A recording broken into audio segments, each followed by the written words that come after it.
Σήμερα βρισκόμαστε στη Λεμεσό και με τα δύο μας χέρια που κατάσταση σωλήνας χωρίς κάψιμο, όπου προηγήθηκε έλεγχος με δοσκοπική κάμερα σε ένα πολυόροφο κτίριο, όπου εντοπιστήκαν και στις 14 υδρογοές προβλήματα όπως ραγισμένες, τρυπήματα, κακές ενώσεις.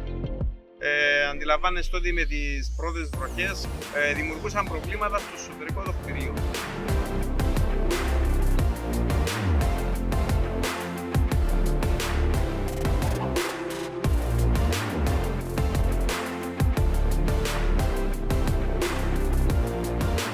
Σήμερα οι πελάτες αυτοί επέλεξαν την μέθοδο τη δική μας, όπου πολύ γρήγορα, πολύ αποτελεσματικά μπορούμε να αποκαταστήσουμε και τις 14 υδρογοές χωρίς κάψιμο, χωρίς καμία ενόχληση στους ενίκους και δίνοντας πάντα την εγγύηση της ΠΚΟΤ 10 χρόνια.